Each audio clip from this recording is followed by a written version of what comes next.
In this video, I'm going to show you how you can use Edgefill to create an easy daily bias, something that's pretty simple, but yet effective. Okay, so let's walk into it.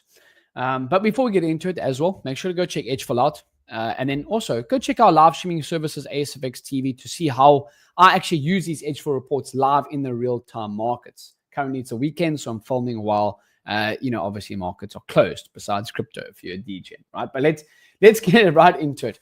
Okay, so the two reports I'm talking about to help create an easy daily bias. First one is called the Asian Range Breakout Report. And essentially what this tells us, if you don't know what this report is on Edgefill, if you already have Edgefill and don't know how to use each report, you can always come over here and get the detailed explanation, which Andre has obviously done, and really, really easy to see what these reports do. But basically what this report tells us is if the Asian range, the first 50 minutes closes above the Asian range high, what is the odds that we close for a bullish closing day? And if the Asian range, if the first 50 minutes closes below the Asian range low, what is the chance that we close for a bearish closing day? This is the first report. The second report is the previous day's range report. If we take out the previous day's highs, how often do we close bullish, and vice versa for the lows? When you use these in conjunction, they create a pretty formidable daily bias. So let's look at the DAX DE30 Euro in the last year on the Asian Range Breakout Report. You can actually see by standard 82% of the time, if the first closure is above that Asian Range high, we close as a bullish closing day, and vice versa for the shorts. You can also look at it by close as well. Okay. And then you can also, so like that, you can also look at it by how often do we actually close above that Asian range high and Asian range low. And you can also look at it by extension too, which is how far does it actually extend in terms of a percentage value after we've broken that Asian range high and low. But let's go to actually another pair here as well, GJ, which is one of my favorite ones to trade, or even EJ. Let's go EJ, one of my favorite ones to trade. Okay, let's look at by standard in the last year. And we can actually see in the last year, I want them actually to maybe even get a by weekday, which I do enjoy as well.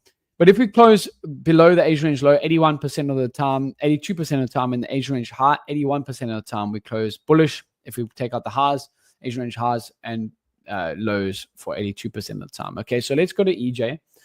Let's pull that up. So you can actually see here's the Asian range high. Okay, this is just on Thursday, and here's the Asian range low.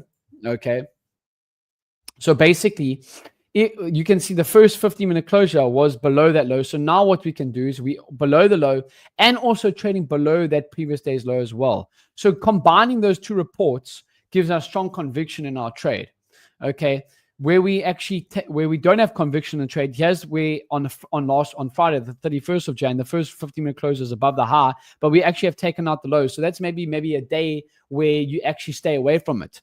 But I want to prove this one where we actually take out the first 50-minute closes to the low side, as well as we're trading underneath key view apps and all that good stuff, and we take out the lows, so we can look for continuations to the downside. Okay. So when you have two of those things happening, very, very strong probability that is, could be potentially a continuation to the downside. Now, I actually need to get my Asian range times correct here. I actually want to change them on Edgefill, and this is something interesting because I've got my Asian range times from 1 a.m. from 5 p.m. to 1 a.m. Eastern time, and you can actually come and do this customize report. I'd actually like to change it from 5 p.m. Eastern time, so from 5 p.m. or 6 p.m. Eastern time to 1 a.m. Eastern time, because that's the one I have on my charts at the moment. Okay, so let's wait for that to load. And that's a cool thing about Edgefill. If you're not happy with the report, you can always ask at the bottom right-hand section here. You can ask to come and request a different report in there. And then also there's lots of customizable features. Okay, so you can actually see, so from this time, I just have it here until 1 a.m. Eastern time. I've always used 5 p.m. Eastern to 1 a.m. Eastern time. And you can actually see now for EJ that is 73 and 69. So again, as mentioned, if that first close, like here's one for longs, that first close is above the Asian range high and closes above previous day's highs, we can maybe capture that long in there. So there's times where these things add up and give confluence. So if we take out the highs and we first closes above the Asian range high, longs. We take out the previous day's lows and the Asian range first closes below the Asian range low, you look for shorts. And that's essentially an easy way to form a daily bias using HFIL.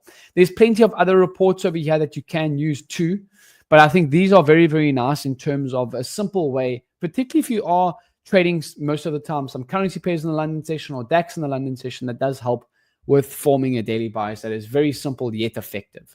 So I hope that this daily bias video with HFIL provides some little bit of clarity. Go check out that previous day's range report as well as that Asian range breakout report. And then we'll see you for some more live streams on ASFX TV, how I actually use these in real time. Have a good weekend, everyone, and we'll see you back on Monday.